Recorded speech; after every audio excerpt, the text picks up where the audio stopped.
So let's try this again, folks. I'm going to do reviews of Power Rangers episodes again and hope that Hasbro's not going to be a jerk.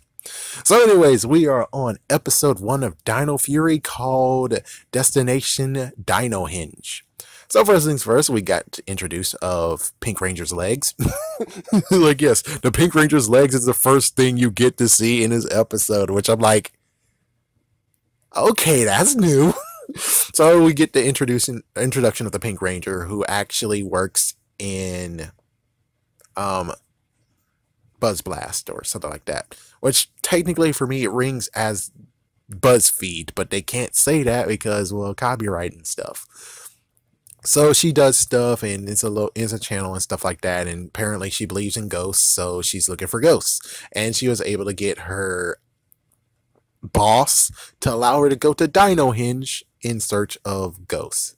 Just kidding. She's supposed to do a kind of like research-ish article about it. So, with all that said, she goes out, she tries to look for a ghost, she thinks she got a ghost, she shoots it, and it turns out to be the Blue Ranger. And the Blue Ranger apparently is the son of an archaeologist. And Dino Hinge apparently is a place where they have statues as if Stonehenge. Who would have thunk it? So they have 6 of them, which I couldn't tell all of them, sadly. I couldn't tell all of them. All I can tell you is that there was a decent amount of all of the 5 Rangers. Could the 6 Rangers ones be right there? I don't know. I couldn't tell. For all I know, it might just be the, well, apparently he's now called Void Knight. So yeah, it might be Void Knight. I don't know. I really need to actually have a good closer look. And then all of a sudden, as soon as they did the scan to find out if there's something underneath it, the ground begins to shake. Oh, good Lord. And let me just say, in one interesting case is that I don't see Cat Lady or Owlboy's name in here whatsoever. All I see was the director and who did the music. I have to admit, the new approach on what they're doing now, which I technically would say that, yes, it does mirror Beast Morphers in a good way. But I'm pretty sure, and I think I could say this even though I'm going to punch myself in the face if it's wrong, is that I think Gene and Bjorg, the freaking one that they're like, oh, we're casting these guys, might not exist. They might actually scrap the idea, which is like, oh, thank goodness. They're growing up in the world, folks. They're growing up just like how Sabans did back in the day. They're growing up. I'm so proud. Yes, it's like, my goodness, it's amazing how Sabans reverted back to what they were. And it's like, yeah, it's just like a man-child, people call it. Anyways, yeah, I'm going to wait for the show to start again to talk more about it. Yeah, I think that's a great idea, right? Okay, so somewhat insert foot. We got a new character that actually is a park ranger named Garcia. Oh, damn it. So let's hope that he is kind of like Officer Stone from Power Rangers Zeo and Turbo. Let's hope that's what's going on here. And he's not going to do comic relief stuff. Let's hope that. So anyways, he came there to actually say, stop all this crap. You guys do not have access to do this. So you, archaeologists, come with me. We got to do paperwork. The rest of you, clean this up. And it's like, oh, well. And then all of a sudden, Void Knight showed up. And Void Knight struck the ground as he actually was using a scanner to find out there's a power source a-blowing. So he goes downstairs. The Pink Ranger, of course, beforehand, the Pink Ranger, the Blue Ranger had a little conversation. The Blue Ranger's like, you got to think logical. The Pink Ranger is kind of like optimistic. So we get a little bit of their story. And then they go down there, too. As soon as they go down there, I saw the minions. And I was like, oh, I was like, yeah, but it gets a little bit better where it's like, oh, you guys explained it and it was nice. Good. So, and also horrible, but good. So here we go. So they go down there. Void Knight actually goes to this lizard that we don't know the name of. Oh, sorry, dinosaur. And then all of a sudden she's like, okay, well, I know someone who can match you. And then the Red Ranger's, cryo chamber opens up, and as soon as it does, it's like he didn't move. Damn. It's a secret nod to Jew-Ranger in a way, because Jew-Ranger, they actually are Jurassic warriors from Jurassic tribes, and they were frozen in time in case when people need them. Same deal with this one. I think it was just coincidence. But anyways, yeah, so he didn't move, and then the Blue Ranger had no choice but to grab one of the let's say sabers slash morphers and defend. And then the Pink Ranger, apparently foreshadowing, used her electro net. And well, it's not holding him for long, and she's like, "Here, put this in the thing, put this in the saber, and the minions will help assist you." And Void Knight catched it, and now the minions are a part of his freaking entourage. Son of a. And now, yeah, the Blue Ranger and Pink Ranger surrounded. Yeah, for some reason, the dinosaur is safe from that. But yeah, they're surrounded, and they might get a beat down. When I saw those minions, I was like, oh, crap. Because I was like, oh no, this might be the bad guy's place. No, they just actually came up with a good idea, which that was awesome. It's just unfortunate that Void Knight was able to capture the keys. And note, all the keys they'll find, which in the original version, the keys that were used, the Dino keys or whatever we're going to call them, those actually had to be found. They had to dig for those. They didn't really actually have, so it's kind of like the whole thing scenario where everyone in Super Sentai who watch Power Rangers are like, oh, you guys are handed stuff. Sadly, it's kind of true. They have all the freaking keys over there that are different. So they don't have to dig for keys, which is like, well, that's an aspect left. That sucks. But, oh well, anyways. Well, let's get on to the third part, right? Damn. Whoa, okay. Gotta catch you up.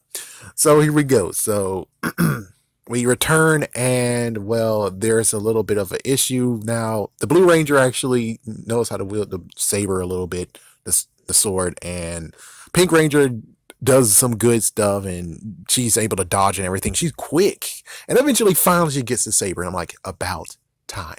Sorry to say that the sword and the morpher is the same thing.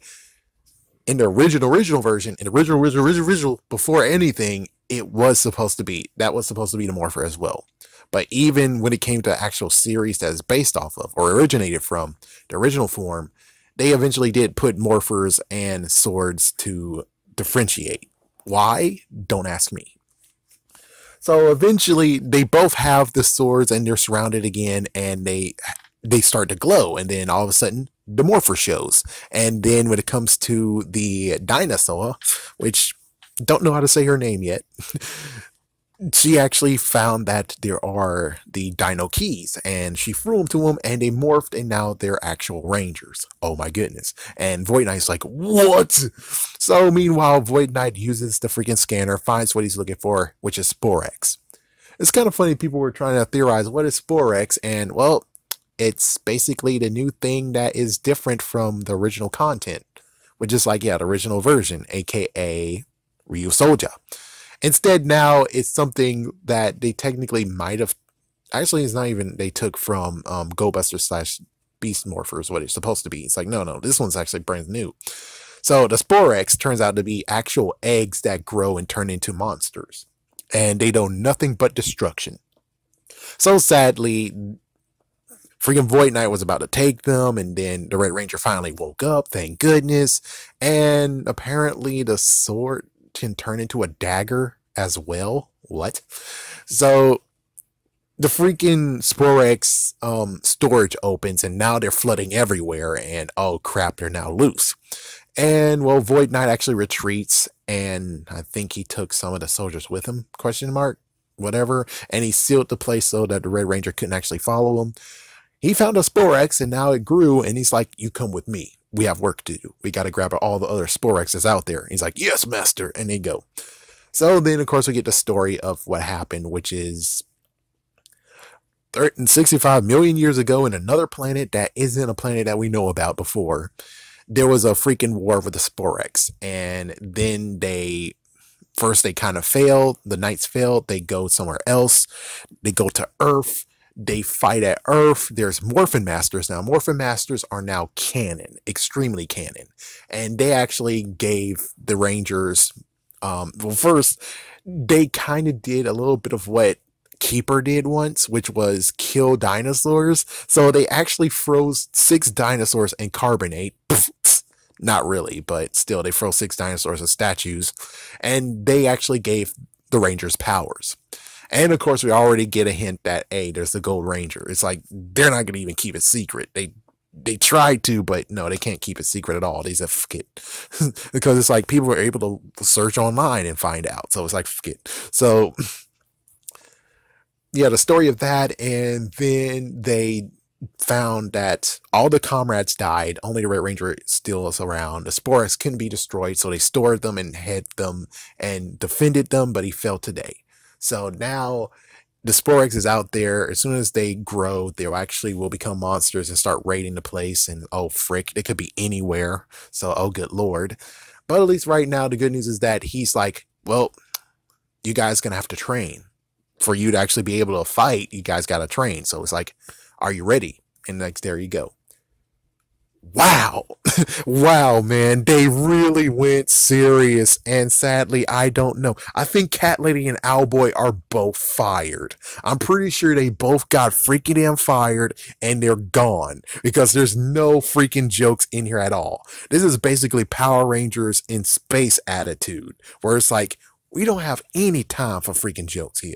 We have no time for jokes. We gotta freaking tell a story, and that is what we're doing. And it's like, wow. Note, when he asked Void Knight about his armor, apparently, no, he's not living armor. He got the armor somewhere. So that means that when it comes to the extra Ranger, I hope they do, which would be stupid if they don't, which it seems like they should. Well, we got a good reason of how he's going to come about. So that's good. So we'll have to see how that plays out. But anyways, I am hooked. This is freaking awesome. This is great. I can't wait. This is great. I am totally hyped for this show. And note the music, even though I dissed a little bit of the intro has grown on me, so I'm okay with it. I still have to say that there is some potential that they could have used in there. There's still some potential. They should allow them to go run wild and make it an actual song instead of just, oh, you just got to make a little ditty. The battle music. Holy yes. I mean, I'm not going to be totally like, oh, yeah, it's better than Ron Wasserman's. No, I'm not going to say that. I'm going to say that it fits, and that's what's great. It fits. It fits, and it's perfect. It's good. I am happy to say that this is where a good way of going. And of course, well, sadly, I didn't see what happened previously, which I guess I could try. Let me see if I can try it. Let me see if I can try to actually rewind it. I'm going to try to rewind it and see if I can do it. Even though I already... Come on. Yep, lightning fast. Come on, you could... Nope. As soon as I change the channel, I can't rewind it. Damn. Whatever. So I don't know for sure what exactly they have, and I'm not sure who wrote what, because they made sure that they didn't show who wrote it. All I saw was who directed it and who did the music. There was no one on who wrote it. So I will say that if Cat Lady and Owlboy are responsible for this, damn, where the hell have you been? But on the other hand, considering they love hijinks and crap, I'm pretty sure they didn't write it. So most likely I'll have it right here of who wrote it. But right now, I'm hooked. I can't wait to see the next episode. Let's get it started, folks. Let's get it started. And Hasbro, for the love of God, do not copyright or try to monetize this video. Gee whiz, why in the world do I have to say that? But that's what they love to do.